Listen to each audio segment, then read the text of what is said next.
I quite frankly don't even think words can even begin to explain how crazy this week has been in the sports world. And I mean, as it stands, every league has either postponed or canceled their games due to the virus that shall not be named.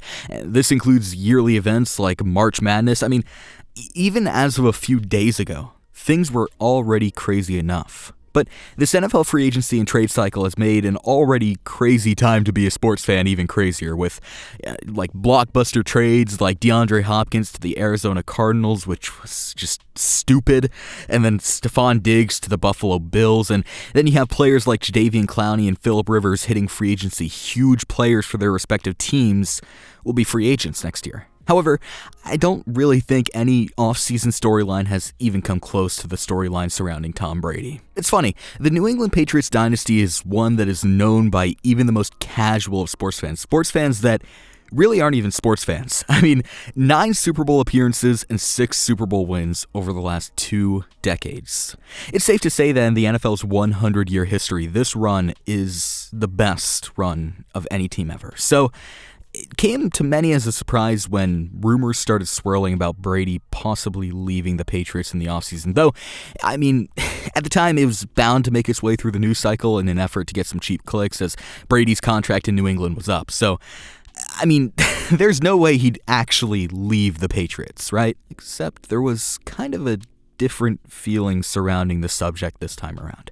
You see, the Patriots had just come off of a loss to the 9-7 Titans at home in the wild card, and one of their worst offensive performances over the course of their entire dynasty, with Brady not mincing words when it came to his frustration with the lack of offensive support. When you combine this with the ever-growing unrest in Belichick and Brady's relationship, which had seemingly culminated in an attempt to trade Brady only 2 years prior, this whole Brady will leave New England narrative began to seriously gain some steam. And soon, Brady himself began feeding into this narrative, which only helped it grow even more. What with the Hulu Super Bowl commercial, which now we know is referring to the idea of him retiring, not whether or not he'd stay in New England, and along with numerous different cryptic social media posts. And soon after this, previous teammates and those who were close to Brady began coming out in droves, saying that they doubted Brady would re-sign and have a new contract in New England and stay in New England. And this is when everything just began to snowball and when shit really started hitting the fan. This went from a seemingly baseless narrative being perpetuated by the media to something that seemed to be more fact than fiction. Then, rumors of teams' apparent interest in Brady began to surface, with teams like the Titans, Colts, Chargers, Buccaneers, and Raiders constantly being referred to as willing suitors for Tom Brady. And these teams were making it clear that they were willing to offer Brady a huge contract if he were to choose to sign with them. Then reports began to surface of Brady actually having a desire to test free agency this offseason, which it didn't necessarily mean at that time that a return to New England was out of the realm of possibility. It just meant that Brady wanted to go out there and see what his options were like before just defaulting to New England heading into the new decade. And through this, he'd learned that he had a pretty broad set of options. Over time, some teams would pull out of the Brady sweepstakes, but that didn't take away from the fact that Brady had some incredible suitors if he did decide to enter free agency. Brady would also learn through this that New England really didn't value him as much as other teams seemingly did, which really went on to lessen those chances of a reunion with New England.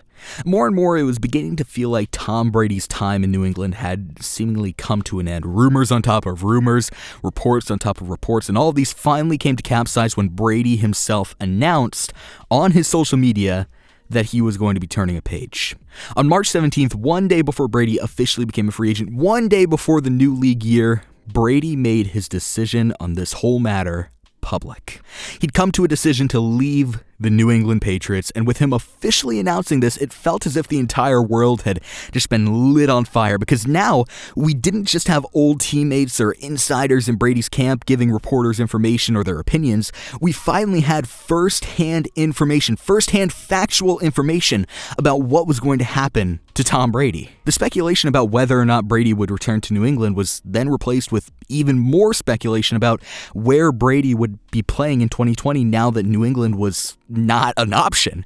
The frontrunners in this speculation tended to be the Chargers and the Buccaneers. Ultimately, the Buccaneers would end up signing Brady, and after letting Jameis Winston walk this past season following his 30-for-30 touchdown to interception ratio, they definitely had a hole to fill on that offense. And I mean, although Jameis was a turnover machine, I'd argue he was still a solid quarterback. Yeah, I mean, he at the very least had some upside, which is something guys like Nathan Peterman can't say about themselves. That said, signing Tom Brady is huge for the Buccaneers. The Buccaneers had a lot of questions surrounding that quarterback position. People suggested they might try and draft Jordan Love or they'd re-sign Jameis, but no matter which of these options they choose, they still would have had a huge question mark looming over their quarterback position. Would Jameis rebound in year 2 of Arians' system like Carson Palmer did, or would he flop? Or would Jordan Love or whoever they drafted be a bust? But now that they have Brady, although he may be past his prime, the Buccaneers are in the best position they could have possibly ended up in. And hey, they could still draft a guy like Jordan Love and sit him behind Brady for the next few years in an effort to kind of let him marinate and set their future quarterback up for success while simultaneously focusing on the present. But regardless of what they do come the draft, the Buccaneers have answered that huge question looming over their quarterback position. Ultimately, when I heard that the Titans had re-signed Tannehill, the Buccaneers immediately became my best option for Brady moving forward. Having already covered Brady leaving the Patriots and suggesting a few teams in that video, I'm really disappointed in myself because I didn't consider the Buccaneers one bit. I mean, the Buccaneers have one of the greatest wide receiving tandems in the league in Mike Evans and Chris Godwin, who both had over 1,000 yards last year with Jameis Winston. And then you combine this with O.J. Howard, a 6'6" Gronk-like tight end, which should see a lot of use with Brady at the helm and should be incredibly useful for Brady. The Buccaneers also have a solid offensive line, which is going to be great for the 43-year-old Tom Brady. Now, the defense is a little bit of a concern, however, as the Buccaneers' pass defense ranks among the worst in the league, but their defensive front is solid, so it's not like they have to overhaul their entire defense or something. This is repairable by the time next year rolls around. And then, the best part of this entire thing, at least for me as a Saints fan, is the fact that now we get to see Brees versus Brady 2 times a year. Now, while I personally think Drew Brees is the greatest quarterback of all time, Tom Brady is a serious close second on my GOAT list, and having the two GOATs, in my opinion, go head-to-head twice a year, I mean, man, it doesn't even matter that they're past their primes. This is going to be an incredible matchup. Brees and Brady have only met 5 times in their entire careers. Brees beat Brady twice while he was with the Chargers, then beat him in 2009 on the Saints Super Bowl run, and in their 2 meetings since, Brady has gotten the best of Brees. But Brees still does have that overall win-loss over Brady, and then they have their college meetings as well with Brady at Michigan, Brees at Purdue. Wild history between the two of them, and I'm so excited to see that history be expanded upon with this matchup twice a year. Now, as far as divisional competition goes, the NFC South is really interesting. I will say as it stands, it's easier to compete for a playoff berth in the NFC South than it would have been in the AFC West if Brady had gone to the Chargers sharing a division with Mahomes, but that could change in a blink of an eye. You see, the NFC South always either finishes as a mid-tier division or one of, if not the best division in the league, with the highest amount of competition. You never really know what's going to happen with the NFC South. While the Saints were the only good team last year, the Buccaneers now, of course, have Brady, and you can't write off the Falcons or the Panthers. But if the division remains the way that it has over the last 2 years, then Brady's only real competition for a playoff berth is Brees' Saints. And while Brees' Saints are much more high-octane competition than the Buffalo Bills were, as much as I hate saying it, the NFC South would still be very winnable for Brady and the Bucs. I think that both teams will still make the playoffs regardless, but I'm not positive that my Saints will still be able to win the division.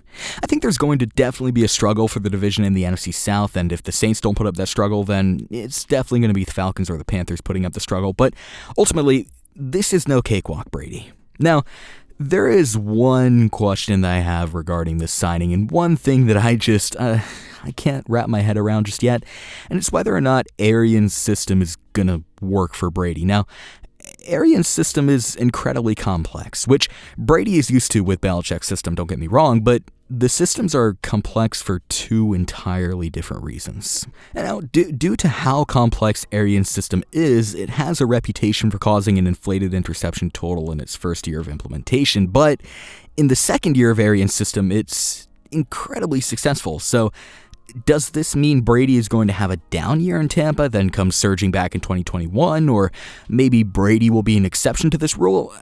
Ultimately, I think that Brady and Arians are going to work together to fine-tune and perfectly polish the system. I really doubt that Arians is not going to want to work with Tom Brady. But I really like Brady to the Buccaneers. I think that this has some serious potential. They do need to polish out their secondary, but on paper, I have no doubt in my mind that this is going to work.